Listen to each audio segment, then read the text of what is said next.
big train. Niggas know my body, niggas know how the fuck I'm stepping. Sloppy on the beat. Bitches on my body, get off my body. If it's lit, you know where to find me. You know where I be. Yeah, I was messed up when I shot the nigga, but he know it was me. Yeah, I be fucking on shorty, she know I don't fuck her front. We keep it discreet. Look, my younger just called him a body.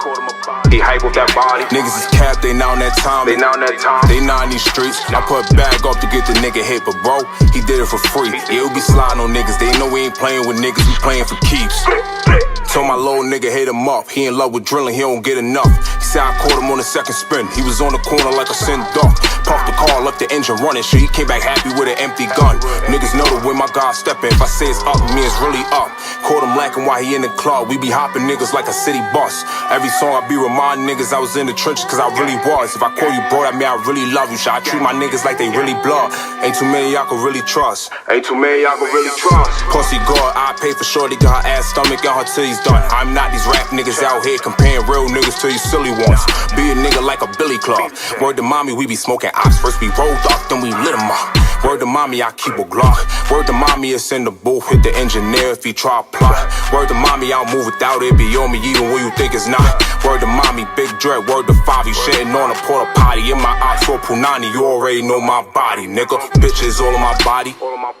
Get off my body. If it's lit, you know where to find me. You know where I be. Yeah, I was messed up when I shot the nigga, but he know it was me. Yeah, I be fucking on shorty. She know that I fuck out front. We keep it discreet. Look. It was good. This OG Hollywood tapping in. Now, if you've been following my content for any amount of time, you know that I'm usually using one artist in particular for my intro music. It's an artist by the name of OSG Ski Mask. You always see me shout OSG Ski Mask. The OSG stands for 1-7 gun. All right, that's 1-7 gun. Ski Mask, right? And I've been rocking with this particular artist for a very, very, very long time.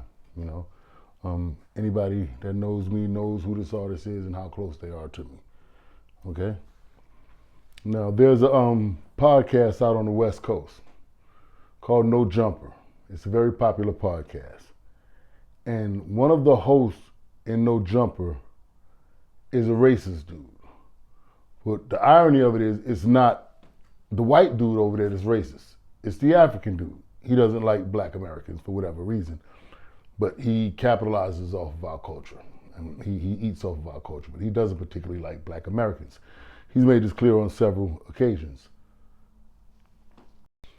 So the artist, OSG Ski Mask, decides that he wants to use the No Jumper platform, or someone from the No Jumper platform, for promotion with his music, which would, under normal circumstances, be a good look, because No Jumper is a very large platform in the hip hop community, and it's clear on the other side of the country, so it would probably open him up to a different fan base than he's typically accustomed to.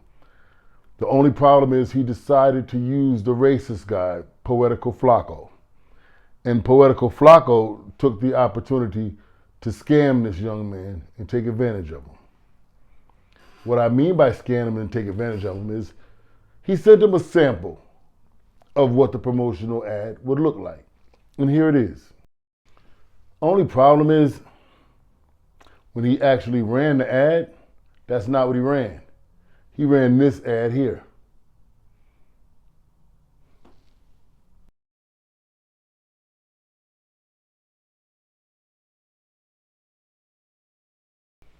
I don't know if you're familiar with the movie 5 Heartbeats. I could be showing my age here. But if you're familiar with that movie, I'm going to remind you of a scene. The 5 Heartbeats where we're at would appear to be like the Apollo Theater. It was some sort of amateur night, right? They were competing against another very popular group, local group at the time, called Bird and the Midnight Falcons. So unbeknownst to the 5 Heartbeats, the MC, the guy who was introducing the acts to the stage, he'd been paid off. And his job was to try to, turn the crowd against the 5 Heartbeats. So when he introduces them to the stage, he says, the next group that's coming to the stage told me they were better than Bird and the Midnight Falcons and the Temptations. So before these guys even come on stage, the whole crowd is booing.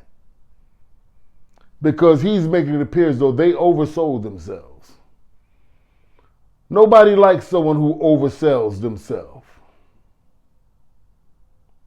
So if this guy had never claimed to have any connection to El Chapo or any cartel or anything like that, why would you associate his name with that to try to make him appear as or come off as a bozo? To the people who don't know him and are just getting tuned into him for the first time, why would you promote him as a bozo?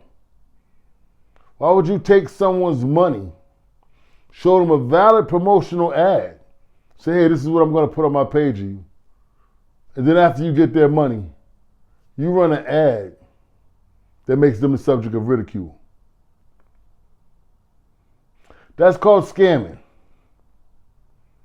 We're well aware of what it is now. It's not like the 70s and 80s when like you guys were the only ones doing it. We're pretty aware of what scamming is now, and I think you need to run that bread back, man, or you need to put the right ad up there, Flakko. I think so. I mean, I know you're used to working in an environment with gangbangers, and you're allowed to criticize their culture and ridicule and belittle them, and nothing happens to you. I mean, I don't know. From what I hear, the guys in Los Angeles are pretty tough guys, so I'm not going to make a blanket statement against Los Angeles at all. I wouldn't be that foolish. But I don't know, perhaps your time hasn't run out yet, you know, or maybe the right people haven't caught up with you yet, you know, but I don't take too kindly to someone taking anything from me. In this substance, I feel like my guy was robbed. I feel like you did a robbery or a scam, Flakko. So I'm gonna be on your ass until you rectify this. You know, you have a lot of disdain for Black Americans, and we got somebody for you though, Flakko. We got a good nigga for you. Nigga named Africa Bambaataa. You see all them thighs you got right there? See Africa Bambaataa know what to do with them thighs. He know how to handle a big thigh nigga like you. You African, we got a nigga from right over here in New York. He ain't no African, but his name African Bambaataa. And guess what he gonna do? African Bambaataa from Bronx River, he gonna bam your bottom, Flakko. Yeah, we're gonna introduce you to African Bambaataa. And let him bam your bottom. Cause I believe you into all type of dirty, nasty stuff. You strike me as one of them dirty, nasty type of African fellas. The type of see, you one of them niggas come over here got everything to say about the crime rate and the unemployed, uneducated gangbangers and the single mothers and everything. You want to throw everybody under the bus. But when we ask you why that nigga got his head up a cow ass, you get quiet than a motherfucker. When we ask you why your mama walking up that big ass mountain with that big ass goddamn pot on her head and why the men ain't helping her, you get quiet than a motherfucker. Why your mama walking around barefoot with her titties out, you get quiet than a motherfucker. You don't want to say nothing. Why the hell are you washing your face in cow piss? You get quiet and you don't want to say nothing. But you know everything that's going on over here. You can critique and criticize all the gangbangers and all the bad things that the Black Americans do over here. You got something to say about it. But you won't tell me why this man got his head up the cow ass. You won't tell me why your mama got the biggest goddamn areolas on the planet Earth, motherfucker. You won't tell me why you get so ashy so goddamn fast. You won't tell me that.